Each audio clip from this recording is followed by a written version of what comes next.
when you do find your truth and somebody shares their truth with you, like all of that is so much easier to deal with than the muck of dirty energy. We have to trust and surrender to the fact that ultimately, even though the truth is difficult sometimes, the truth is only difficult momentarily. Welcome to The Art of Humanity. I'm your host, Jessica Ann.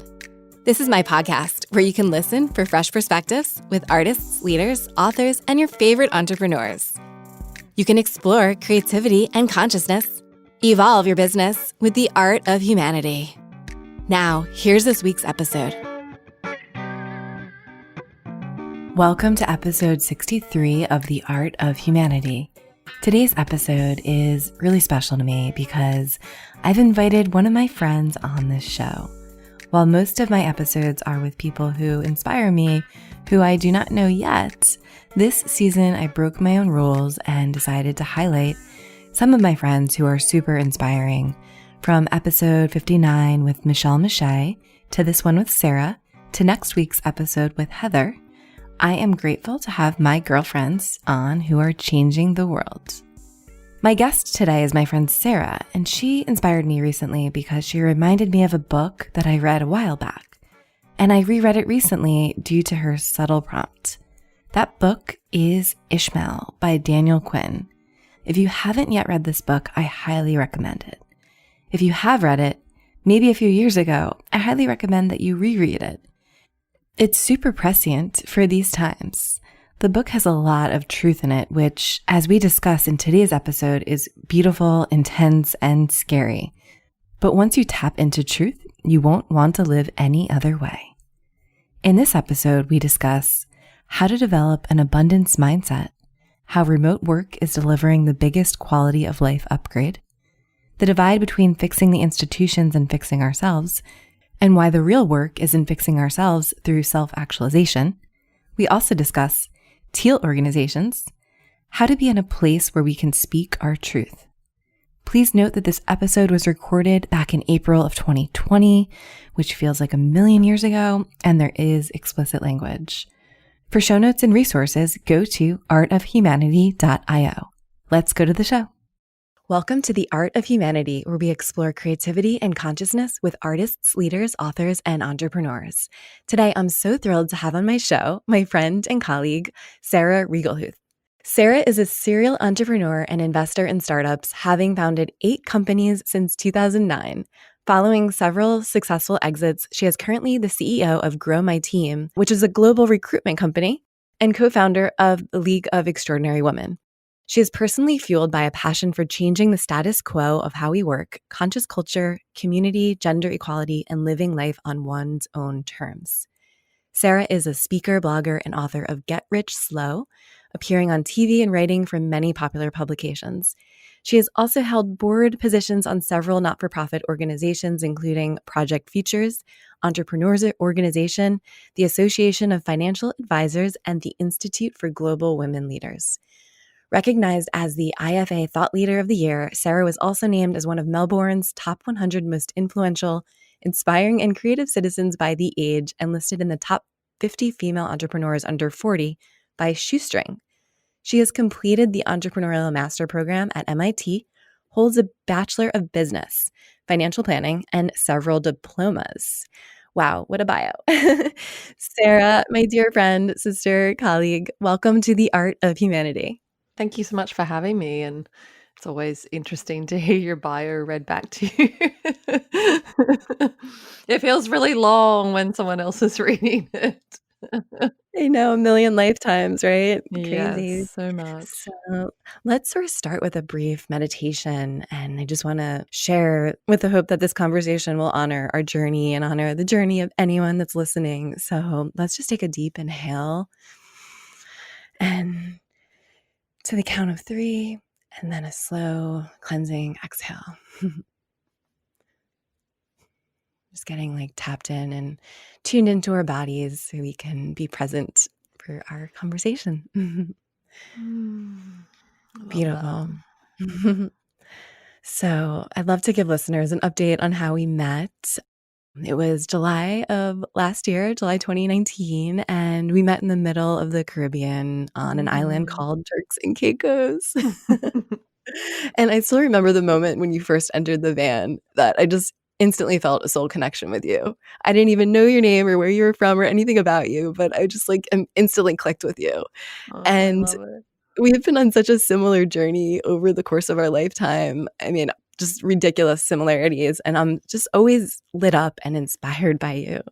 So, how the hell are you doing? I feel like it's been forever since we last connected lifetimes ago, yet I feel like we could just catch up like nothing happened. Oh, I love it. I also remember we bumped into each other on the plane on the way to Turks and Caicos. We were on the same flight, but we didn't know that we were going to end up on the same trip.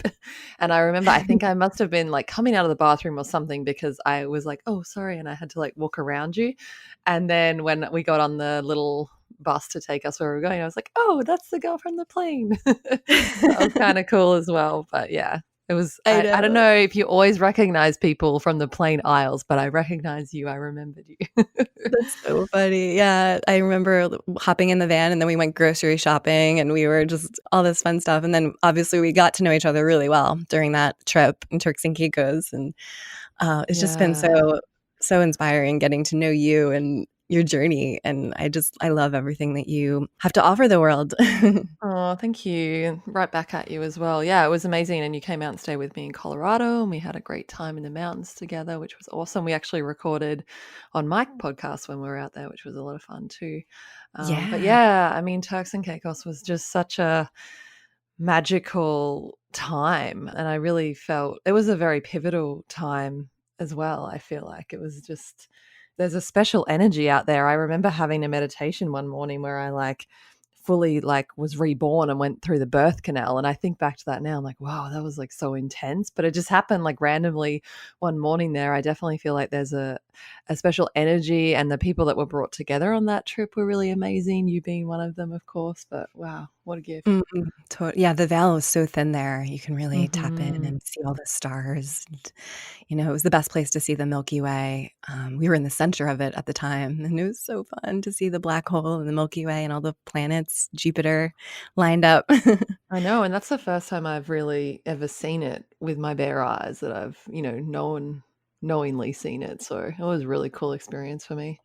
Absolutely. Yeah. And one of the things that we connected over is really this abundance mindset, which it's just kind of like your nature, my nature. And, you have a career, former career in finances and a Mhm. financial wealth advisor. And it's just something that just seems so natural to you. And this idea that you believe that there's plenty for everyone, there's so much wealth and happiness to go around. And you're optimistic about the future, and you make decisions based on the big picture rather than a single snapshot in time. And it's this new like way of being in the world that you embody. You're a true embodied leader when it comes to this abundance mindset, and I love you for that. Is there anything you want to share about how you developed an abundance mindset to get where you are today? It's an interesting question. I think it comes back to just that self-work and self-reflection, and doing that from a young age without actually realizing that that's what I was doing specifically. And I think about it in relation to money as a starting point, because when I was growing up, like I got my first job when I was 14, and it felt really good to have money because I could use it to do the things that I wanted to do. But I wasn't very good at saving it at that time. And by the time I was 18, I got into a little bit of credit card debt. And I'd always been journaling and writing. And I've looked back and I've found my journals from that time. And there was a period where I felt very like in a victim mindset, like, oh my gosh, I've got all this credit card debt and I don't know how to get out of it. And I was kind of angry at the system that I had, the system being like the bank had given me a credit card and I had spent the money, and I felt like it wasn't my fault. But I think through the process of journaling and being in debt and reflecting on it and then working my way out of it, I was unknowingly doing that self work on my relationship with money. And I say unknowingly because I didn't specifically set out to be like, oh, I'm going to heal my relationship with money. I think it happened to be one of the things I tackled earlier on in life, and then ended up working with my dad first in our family business, which was a financial planning company, going on to doing a business degree with a major in financial planning and running my own financial planning company. So I worked in that for 17 years, pretty much, I think, 16, 17 Wow. years. Oh my God, And that's a long time. it is, I know. I'm like, oh my gosh, I just turned 39 yesterday. It's wild. Happy birthday. Thank you. But yeah, it was one of the things that I worked on both from, my relationship with money and my limiting beliefs and how I'd been raised. And I looked at all of that stuff along with getting the financial education. And I guess it was just one of those things I worked on and worked through earlier in life. And so it's been a somewhat easier journey, like when we're just talking about money, but obviously abundance is everything.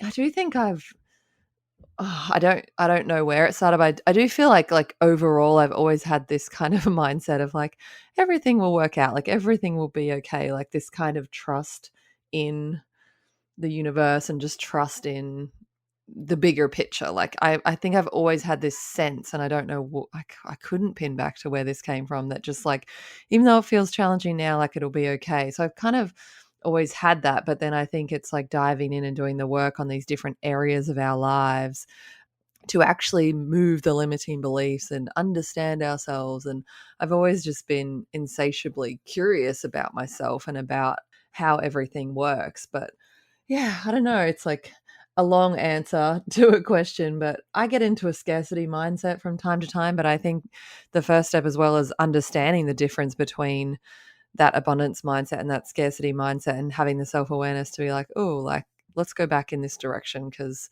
if I'm acting out of fear and scarcity, like that's not going to lead to anything expansive. Totally. Yeah. And I also want to be sensitive for anyone out there listening that is going through something. We're all on some completely different timelines and we're all experiencing this new reality in different ways. Some of us are really struggling financially. So I just want to mention that it is hard out there for people who may be experiencing scarcity mindset for possibly the first time in their lives, after having a job for many years and getting laid off during this pandemic. And what are some things that listeners can do if they are experiencing a scarcity mindset during this time in our humanity right now, when it may be harder than normal to tap into that abundance mindset due to what's transpiring here on earth? Totally. And I think one of the things that I always remember with anything and try to remind myself, and it's, I've been through depression, I've had a breakdown, I've experienced extreme anxiety, and I fully appreciate and resonate and understand with the fact that sometimes we can't just change our mind. However, it is something I always remember to myself, is that my thoughts are my reality. Whatever I believe is true for me in that moment. And so whether all of us could sit here and the number in our bank account we could add a zero or remove a zero right now, and we'd still be sitting in the same chair that we're sitting on for this moment in time. So it's just that mindfulness and presence as a tip. It's something that helps to ground me back into myself and just be like, okay, I'm okay for right now, for this moment, and then try to reframe and get into that more abundant mindset, because the abundant mindset is what's going to create expansive potential into the future. But I say all that with the full understanding and compassion that some days we just can't find it.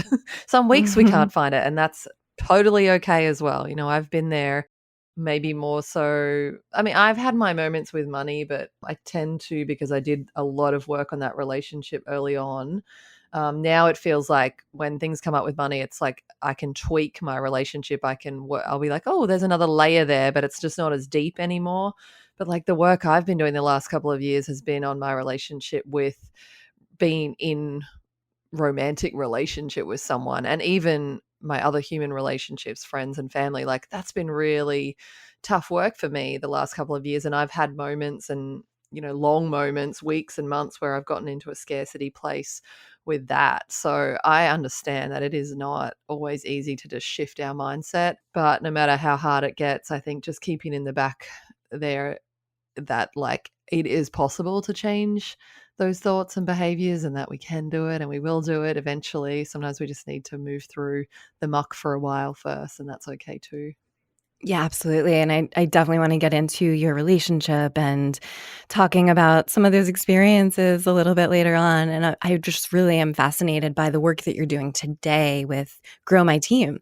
You've been running this business for a Mhm. while, and I love to hear kind of more about what got you into this journey of remote work and how it's bringing this new like evolutionary shift onto our planet right now. It's almost like the perfect timing to have launched your business. I mean, you launched it a few years ago, but right now people are more open-minded to the idea of remote work, and I believe that it's delivering the biggest quality of life upgrade for a generation.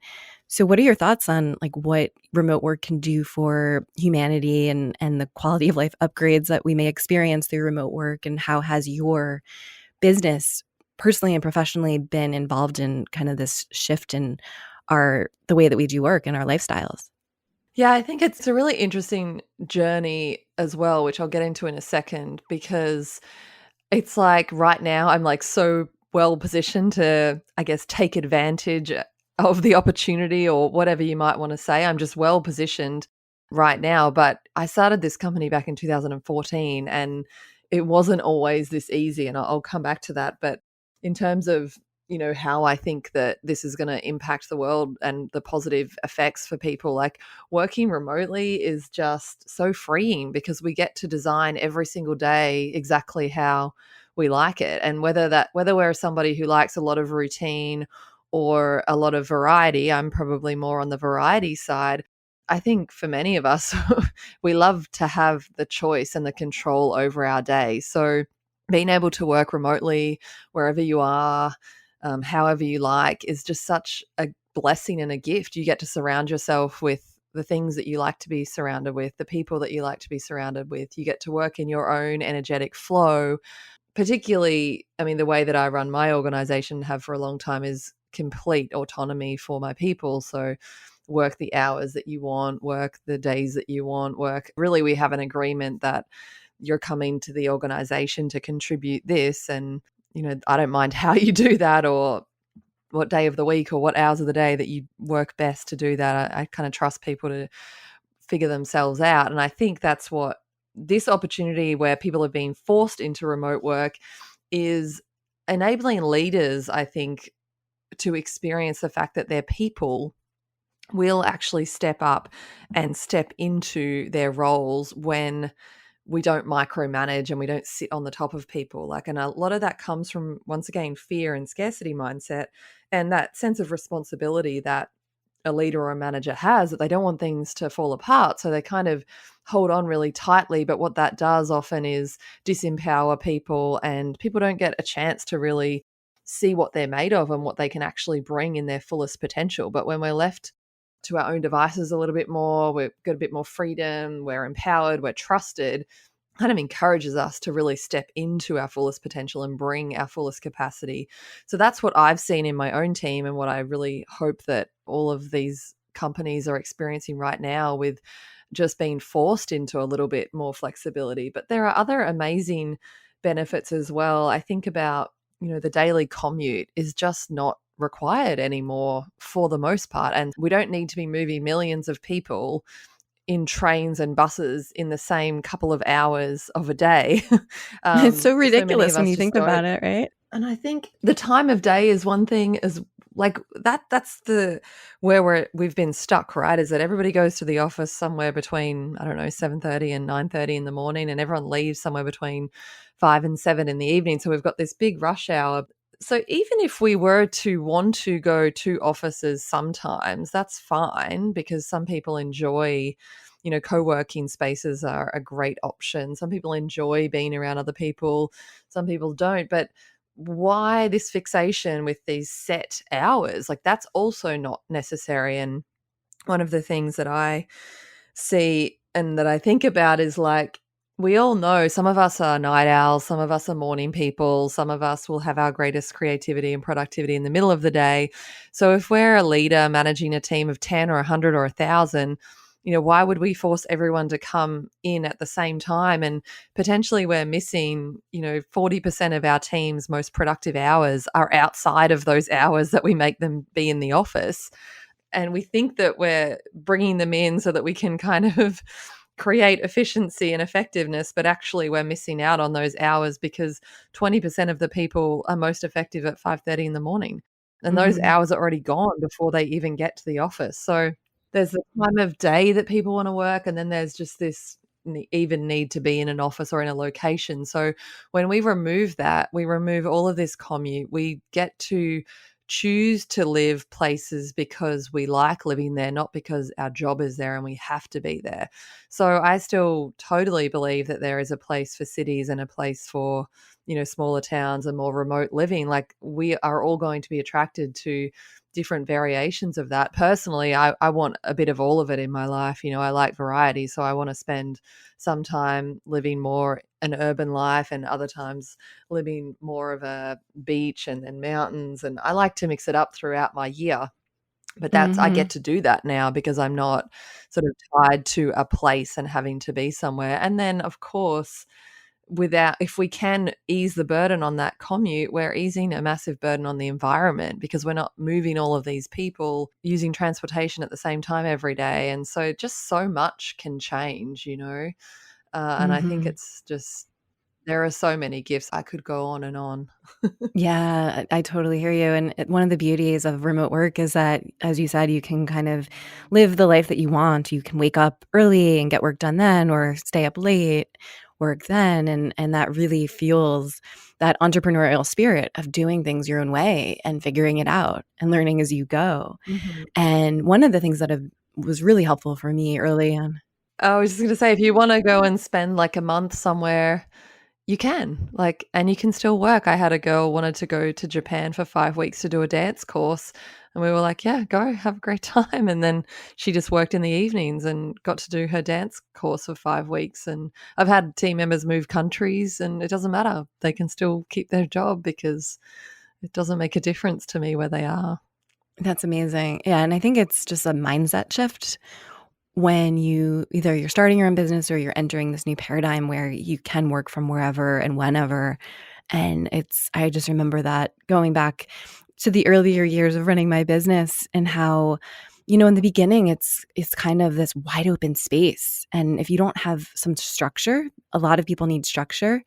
You can kind of go crazy. It's like, Mhm. wow, I have all this wide open space. I can hire anyone in the world. I could do whatever I want. And if you're not a self-starter, it's almost too much freedom. So one of the best things that I Mhm. learned early in my role as an entrepreneur is how structure fuels creativity. And at first, like, I'm not a structured person to begin with, but it's a skill set that I kind of had to learn because it was one of my weaknesses. Has that been a similar journey to you? Do you have any structures in place as you run a remote team, and how does that fuel your creativity? Yeah, I mean, I probably consider myself probably like organized chaos is a good way to describe me. Like, I have a lot going on and a lot of things shifting and moving, and I somehow seem to find my way in and amongst all of the different things that are happening. But we have certain anchor points. So we have a weekly meeting that everybody needs to be on.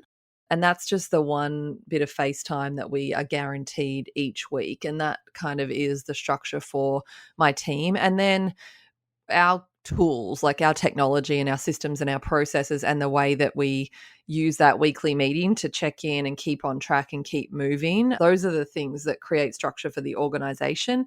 And then for me as an individual, I have my morning ritual, which is pretty much the most important thing I do for my day. And that ritual is not always exactly the same, but the main thing is that I wake up in the morning and I don't turn my phone on, or even if it's on, I mean, I don't look at it until I've kind of had this time for myself. And usually I meditate, I journal, I read some positive literature that I'm currently working my way through.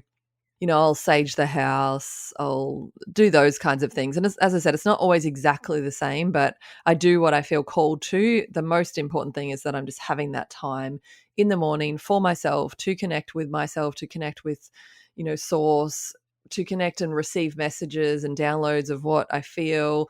And some days I feel really connected and other days I don't. That's okay. But I'm just having like this little bit of time that's just for me. And then I usually go to yoga or whatever. And then after that, my day can get started. And I'm not a super routine person. Like, I kind of thrive a bit more with variance. I get my creativity flows a little bit more.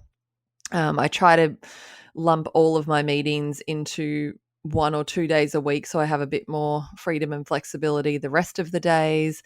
But that's kind of the rhythm that I've moved into and that works for me. But I think the cool thing about working remotely and being empowered in this way is to find what works best for you. And I think that's where we all work best, is where we understand like what we need as individuals. And we are all different. Some people need a much greater level of routine. And I also know when I tip too far over the edge of like too much movement, too much like going on, too much variety, and then I start to like not be achieving anything. And I'm like, whoa, whoa, whoa, okay, we need to like put a bit of routine in for a week or two and just get a little bit of focus back. And I think it's always just about like, if we have this kind of alignment, if we think of alignment as I'm kind of like putting my hands in a prayer and going up and down like a rod that kind of runs through us. And like sometimes we go a little off to the side, and then we just got to keep practicing pulling ourselves back. It's not about being perfect all the time every day. Yeah, I love that. And the morning routine is so important to making sure that we are, staying focused and not getting distracted. I think, how we start our mornings is how we spend our days. If we wake up and we're mindlessly scrolling, the rest of our day may be more mindless. So it's like when you tap in and get connected and journal and meditate and sage your house and do all these daily habits and rituals, it'll strengthen that connection to source and ourselves. And a lot of the quote unquote external success that we see today are a byproduct of doing these deep internal transformations, this deep work. And a lot of people don't really see the connection, like going in, like the inner involution to see the outside transformation. And I think one of the best tools I have is that deep work, is that connection to myself and really going deep in there, because then you start to see it pay off externally. And there's just so much beauty when we invest in ourselves. I feel like our inner work, in many ways is the only work that really matters, because that is the work that brings us to truth and to alignment and with our vision and with why we're here and why we even exist. And I mean, I mentioned before I would talk through the Grow My Team story, but I think it's relevant to this now, because I started that company. Like, I had my financial planning business and I started recruiting remotely. I was like, I want to find team members all over the world. And I found my first one. It was so great. I was like, wow, other companies need this and I need this. So I started this little business, Grow My Team, which was like a recruitment company for remote talent that basically I had 3 other business partners, and the company existed to source our own talent for our businesses. And then we opened it up to other clients. And we had this little business going. And it never really took off because it was a side project for all of us. But I always just really liked this business. And a couple of years in, I think 2016, 2 of the business partners didn't want to do it anymore. And I was like, I'm not ready to let it go. I'm just going to buy them out. So I bought them out and I kept going. And my final business partner was my ex-husband. He was still in the business. And this business was just on the side. I was losing like about $10,000 a month for 2 years. And the last 2 years, so 2017 and 2018, I sat with it a lot. And I just was thinking, what am I doing? Like, this business is just churning over and I'm losing like $7,000 to $10,000 a month, and I'm just getting in more and more debt. When I say I'm losing it, basically what I mean is I was putting the money in to keep the company running, but I just didn't want to let it go. And when my ex-husband and I finally settled the businesses that we had together and how we were going to do our financial separation, we had decided that he would buy me out of the financial planning company. And then there was this business, Grow My Team, and he was totally unengaged. He didn't want anything to do with it. And I was like, okay, well, I guess I'll take it on. And we had $170,000 worth of debt, not to mention the company owed me money, or us money on top of that. And it was still losing all this money. But I was just like, I don't know, like, I'm just going to keep going. I just want to do this business. I don't know why. And that was my intuition, like, hence my connection there to what we were talking about with the morning ritual and everything. But it was just this intuitive thing to just stay with it. No matter which way I looked at it, I couldn't let it go. I did have a period though at the end of 2018 when I'd finally everything had been separated. I was keeping growing my team, and I experienced a breakdown at that time in around October. And then I was sort of thinking, what am I doing next? And I was trying to decide. I'd kept the company, but I didn't know what my involvement was going to be. I still had a general manager, and I had about 3 months where I just was like, oh my God, I don't know what I'm doing. This company is not like a very good prospect. It's like losing a lot of money, and it owes a lot of money. It's not in a good position. It's going to take a lot of work to get it up to something good. And I wasn't sure, but I just kept sitting with it. And eventually I connected with that spark and passion that I had originally thought of and felt back in 2014. And in January last year, I decided, yeah, I'm going to go all in. I'm going to commit to this and I'm going to do it. And my general manager finished up. I went in as CEO. I had like 3 people in the team who had all been micromanaged by the general manager, who was amazing. You know, she did such a good job of keeping the company going, but because she was so, scared to let anything fail, because she had such a sense of responsibility to me, she had a team that were pretty they weren't super empowered to like own their thing. So I had to work with them I was like, I'm not going to manage you like that because I don't have time, and I'm much more of a bigger picture thinker. So you're going to have to step up and into your roles. And they did. To their credit, they're all amazing.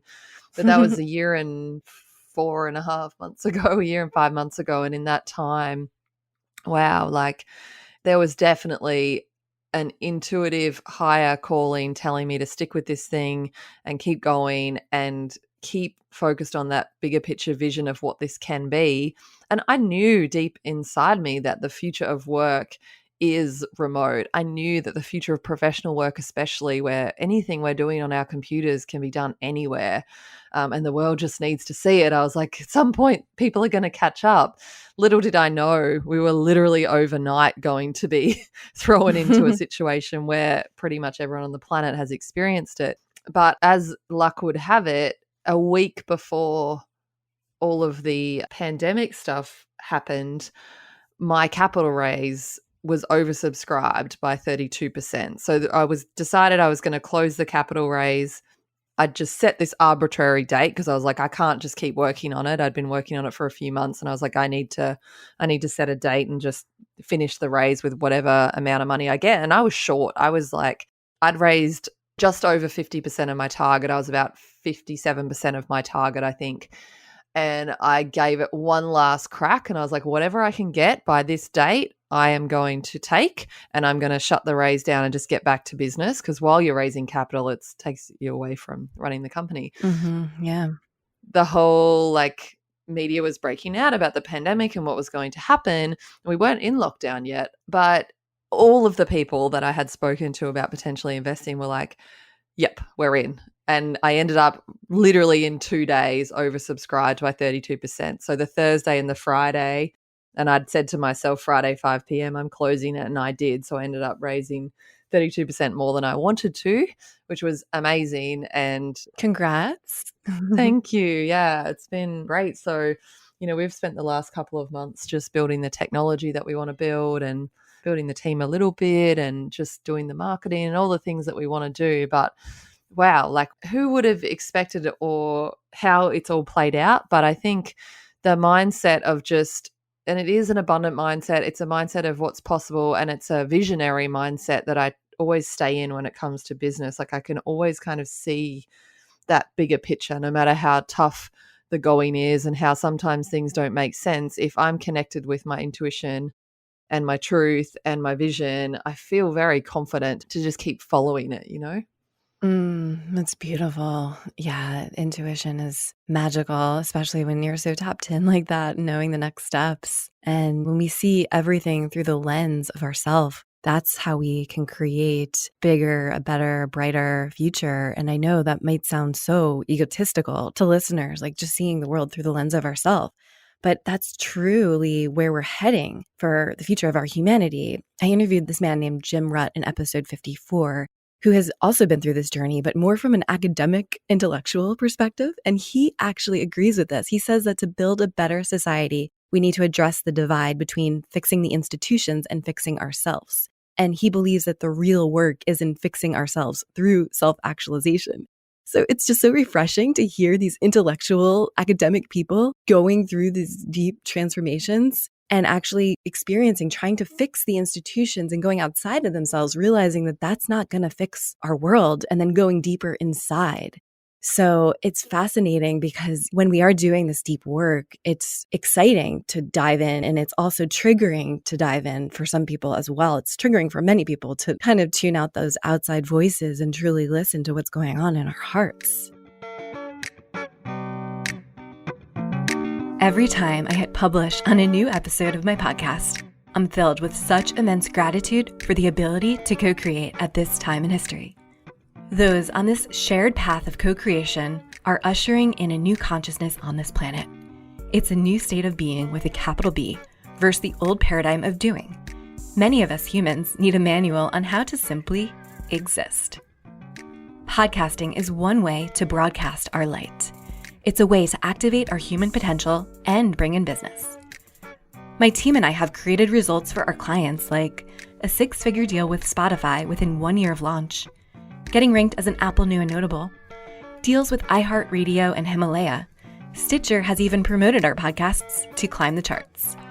We're creating success for podcast hosts from all over the world while working smarter, not harder.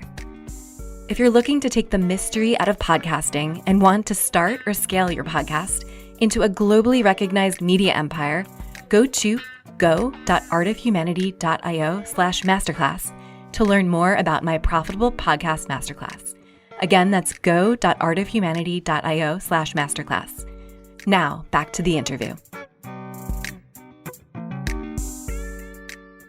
I think while we focus externally, though, we're really just avoiding the internal work and we're not actually shifting things.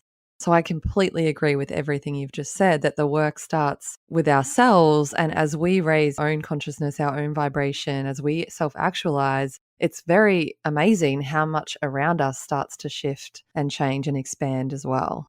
Totally. Yeah. And I think that brings us to these next levels of organization. And there's this concept called a holacracy, which I would love for you to talk a little bit more about, and how when we do this deep work, we can enter, another way to phrase it is a teal organization, which is an emerging organizational paradigm that advocates a level of consciousness, which include all the previous worldviews within this operations of an organization. And this concept refers to the next stage in the evolution of consciousness.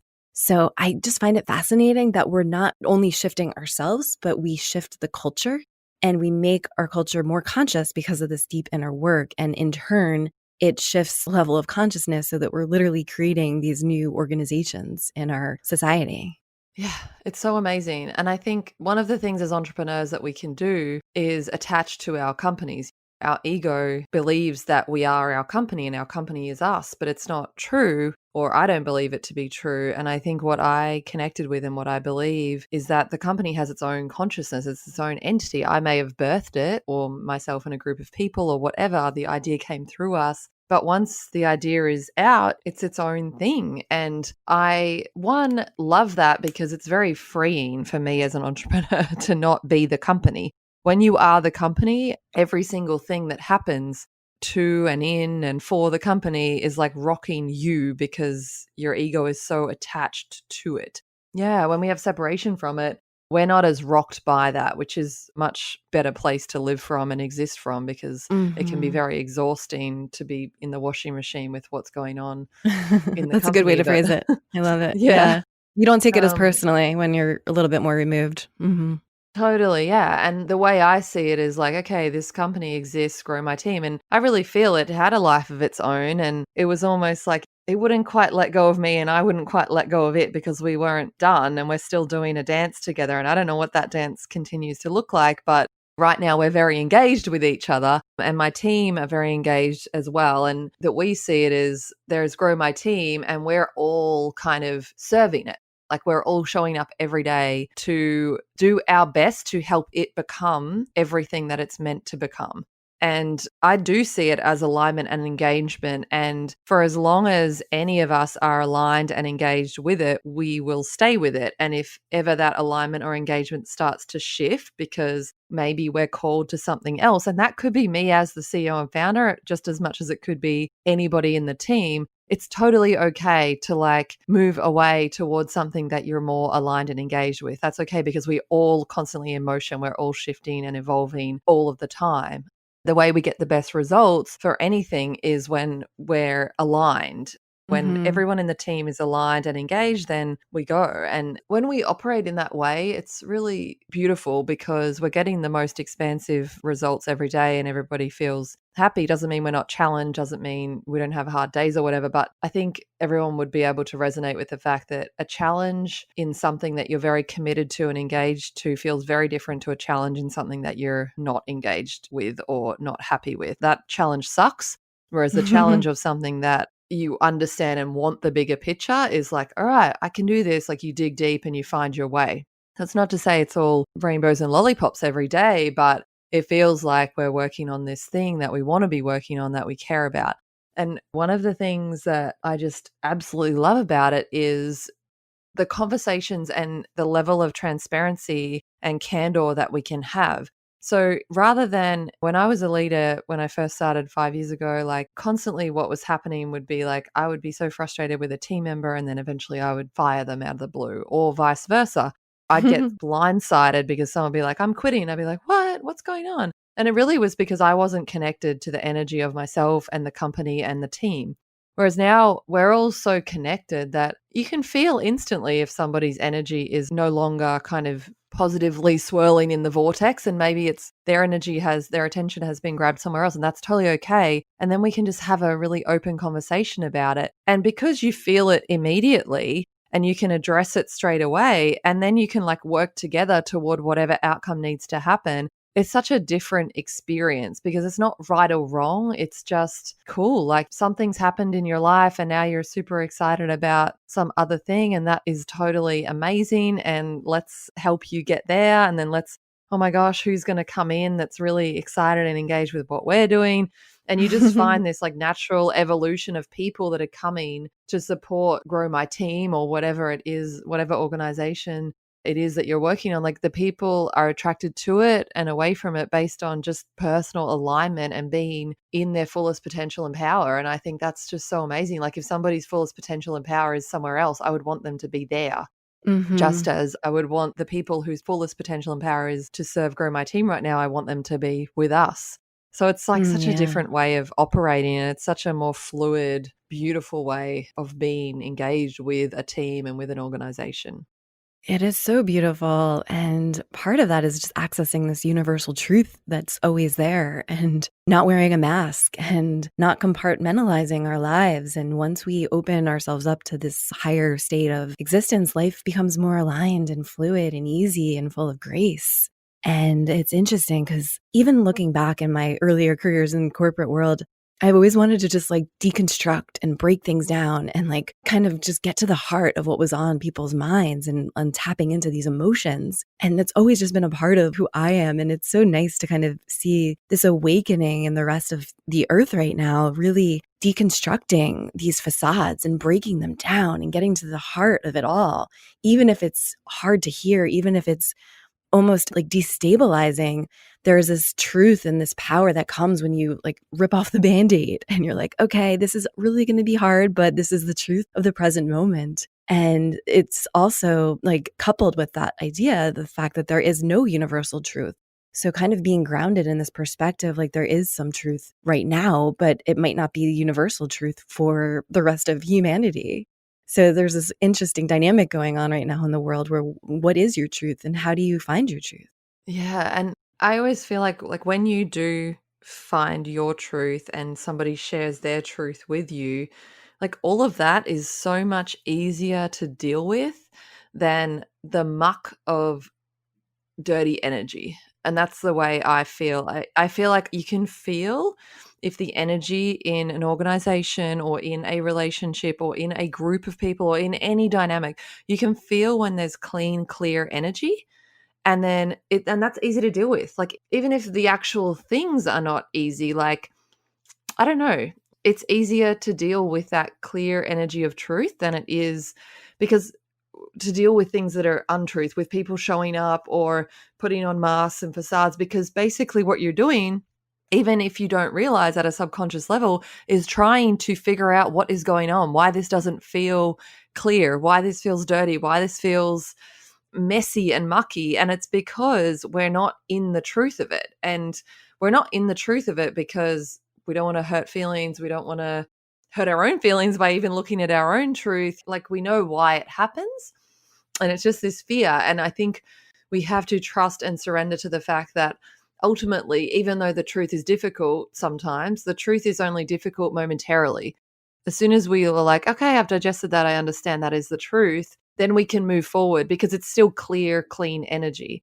Whereas when we're not in truth, we're just wading around in muck trying to understand what is going on. And oftentimes that whole process of trying and figuring and wondering is like much harder than just whatever that one moment of discomfort is.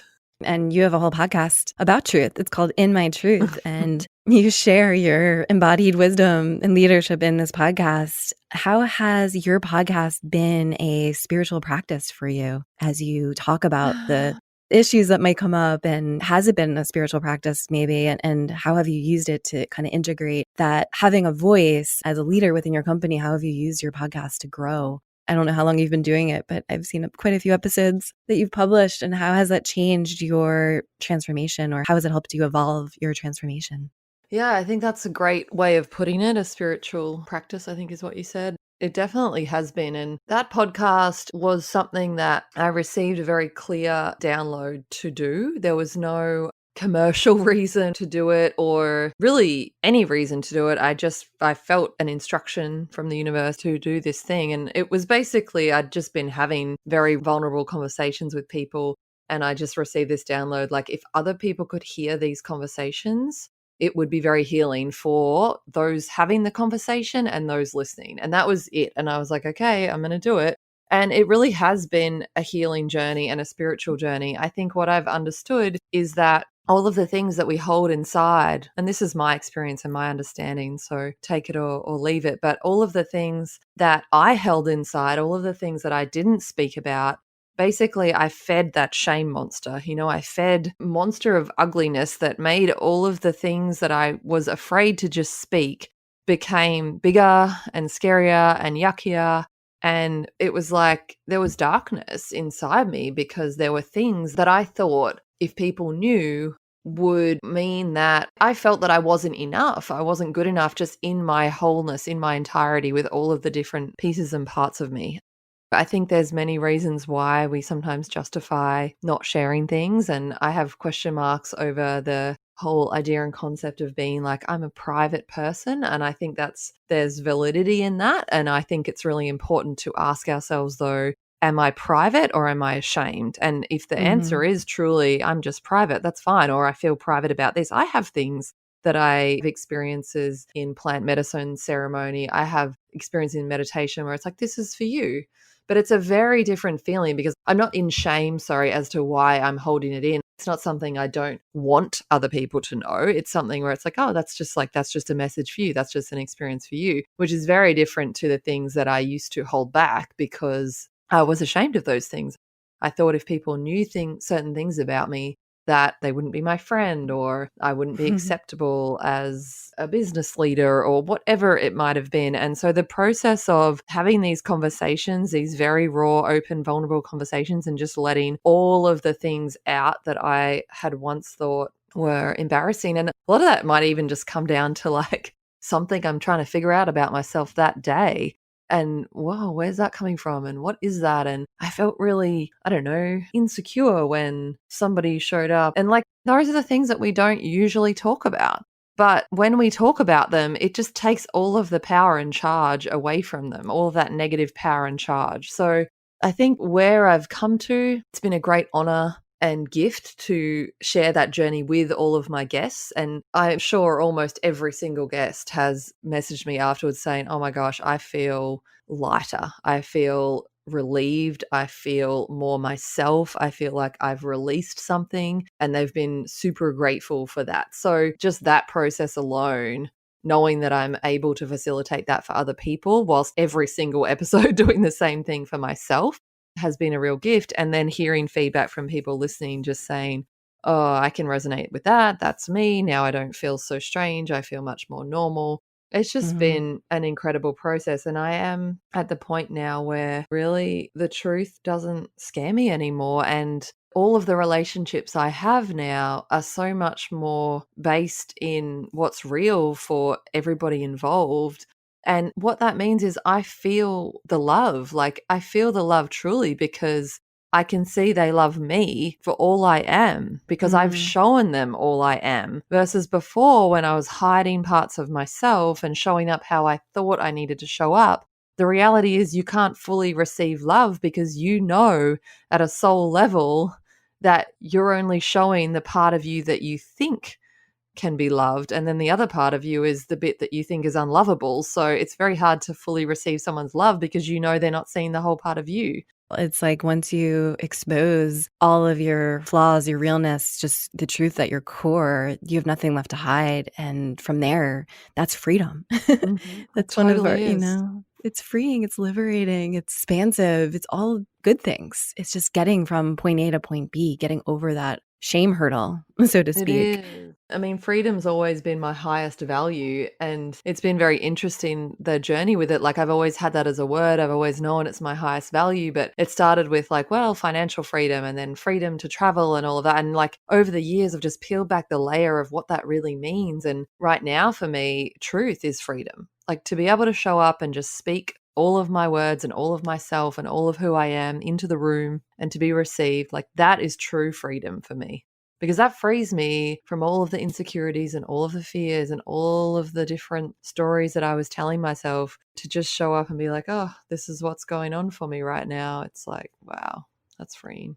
Amen. I'd love to get to talking about your current partnership and how you have evolved and how all this deep work has allowed you to access this new, amazing, incredible man in your life. And how, as great as being in a relationship is, like, it does sometimes bring up unresolved psychological issues. And congratulations on your new partnership.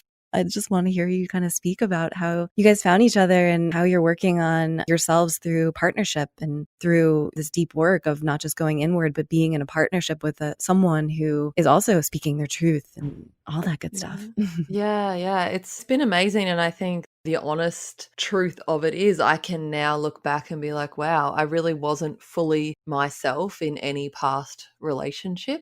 And, I've spoken with my ex-husband about this. We caught up, I think it was in January or something, and had a really good chat. And one of the questions he said to me was like, do you think you were really always honest with me? And I was like, no, I definitely wasn't. And he was like, oh, thank you. That's really healing. I'm like, when we talk about this stuff, like, I don't want people to misinterpret as well, because like we often think when we're talking about untruth that we're talking about some scandalous things, but it's not. It's not always that. I mean, oftentimes it's just the times with my ex-husband where I just wasn't sure about things, where I felt, I would be feeling a little bit trapped or maybe like attracted to other people, or I wanted to travel more than he did, or just like little things where we weren't always aligned and I didn't know how to just speak about that. We were actually like pretty open and honest with each other about many, many things, but there was this part of me inside that never kind of found its way out. And that left me sometimes feeling like he didn't know me or see me, but that was me. I was holding it back and hiding it.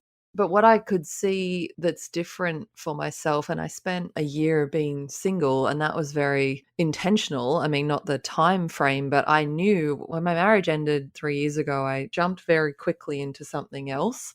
And the truth of that was I was afraid to be alone. And the absolute truth that I had to face when that relationship ended, which was early last year, was that I'd been in a relationship since I was 15 or 16, since I first started dating. And it was because I was afraid of being alone. I was terrified of being alone and of ending up alone, and this whole story of what it meant to be alone. I had stories that meant I wasn't enough, that I wasn't acceptable, that I wasn't a successful human, that I wasn't enough as a woman, like all sorts of things. And that had just kept me in relationship on repeat.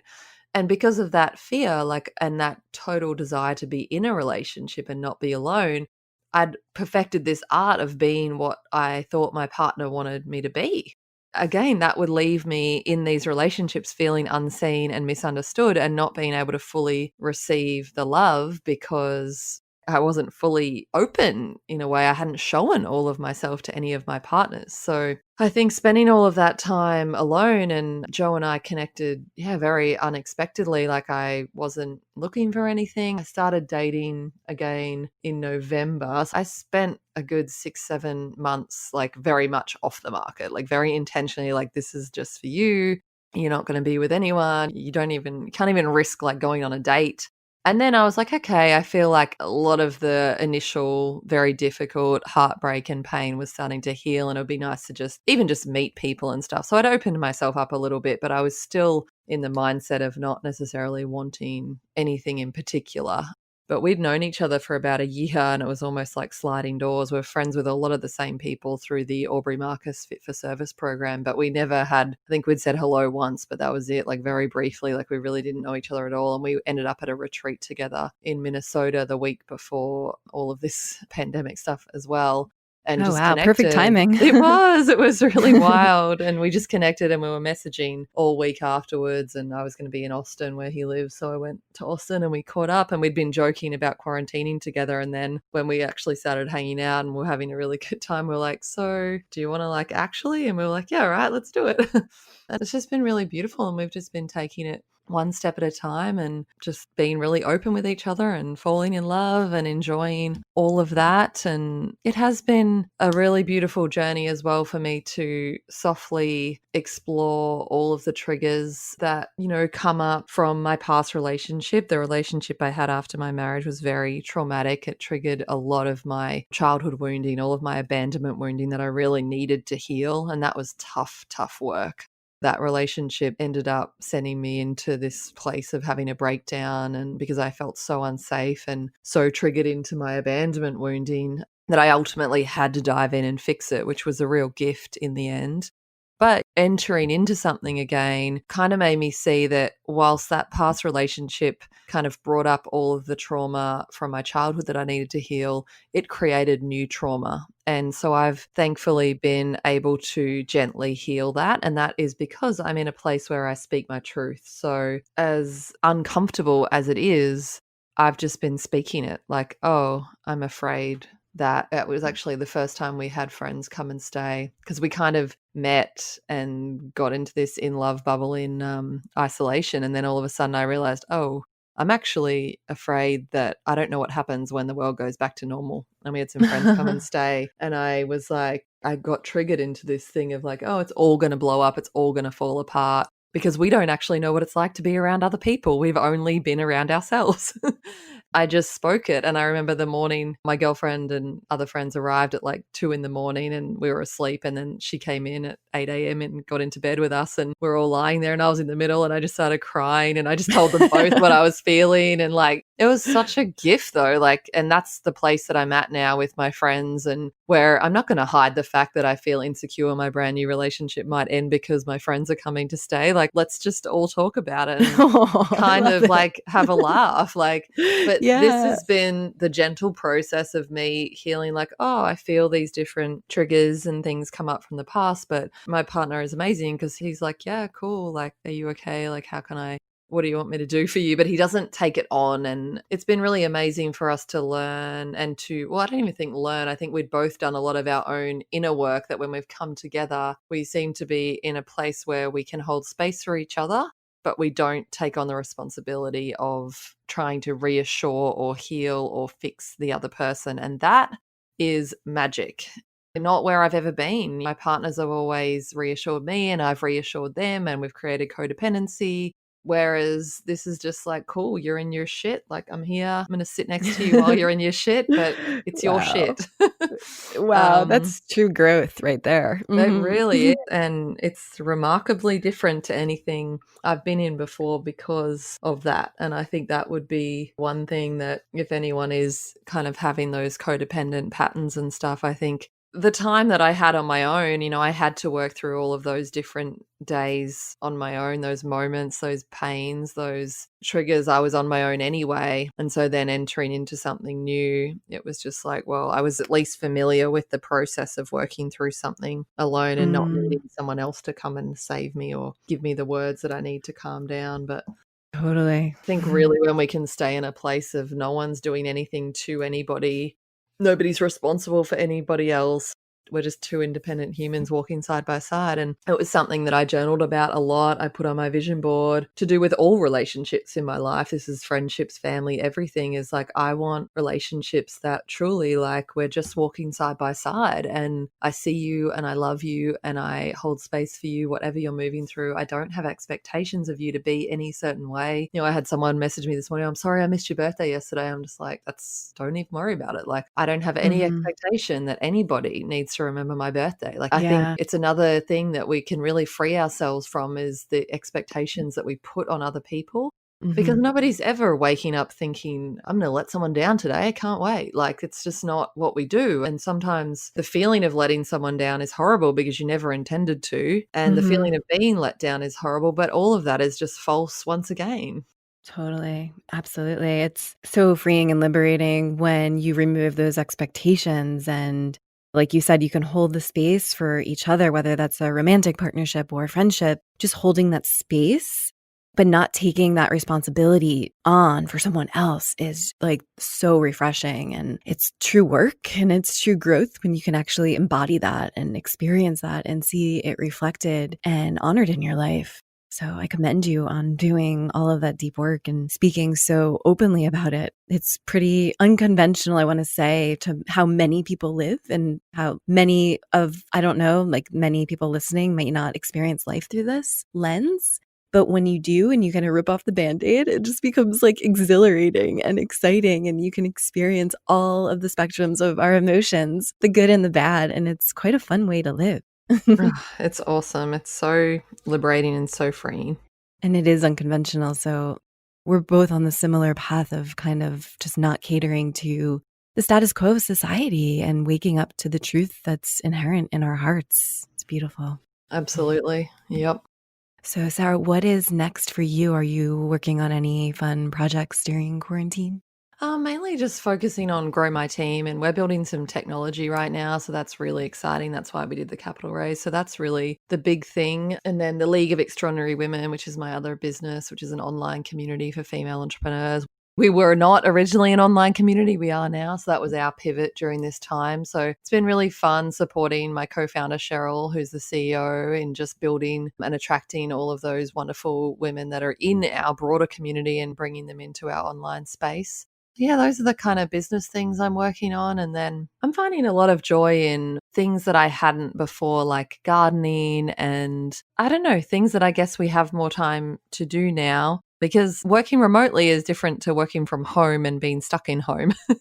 Working remotely for me usually looks like traveling 8 months a year. And obviously we can't do as much of that right now. But I've been really enjoying the time of being still and deepening those morning ritual practices and getting my hands in the dirt and doing more like making and creating and things with my hands, which has been really fun. I love it. Are you reading any interesting books right now? I'm reading about the Palladians and Lemuria. Have you read about any of that? I don't know I the book. love it. Yeah, I don't know. I can't remember the exact name of the book. So I read probably got more than 10 books on the go right now, but that was what I was reading this morning. So I love it's it. Yeah, good. we connect over that too. We're both kind Yeah. of book nerds and read a lot. So yeah, I love that. So I'll share links to the organizations that you mentioned in the show notes of this episode. And is there anything else you want to share with listeners? No, just thank you so much for having me on the show. And I've loved this discussion and this talk of truth. And I suppose the only thing I would say to people is just on truth is like, it's scary. if you're not fully in your truth and you're not there yet, it can be really scary. And I see it as like you walk through the fire, but you do get to the other side, and it is like we're being reborn, and it's a new life and a new way of living, and it's unbelievable. Thank you so much for joining me, Sarah. My pleasure. Thank you for having me. You made it to the end of this podcast. This means the world to me. I hope you enjoyed our conversation. Feel free to hop on over to my podcast website, artofhumanity.io, for show notes or past interviews. You can also message me on social media. I'm on Instagram, Twitter, and LinkedIn. My name is Jessica Ann, and my handle is Being is Human. That's BEINGISHUMAN. I'd love to hear from you and learn more about what you've enjoyed from this episode. If you really love this podcast, I'd highly appreciate it if you went on Apple Podcasts right now and left a review. It helps way more than you know. You can also share this episode with 2 of your friends who you think would enjoy it. Let's get the Art of Humanity movement going. Thank you for listening. Until the next episode, evolve your business with the Art of Humanity. Listen, explore, evolve.